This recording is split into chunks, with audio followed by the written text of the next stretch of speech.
นลานตาหาใบไม้พัดดินดังสายน้ำที่ไหลลินพัดพานำดวงใจฉันมาใกล้เธอ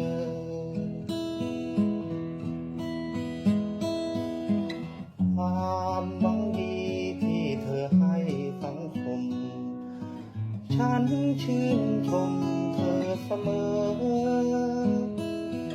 เพื่อพี่น้องผู้ที่ยากไร้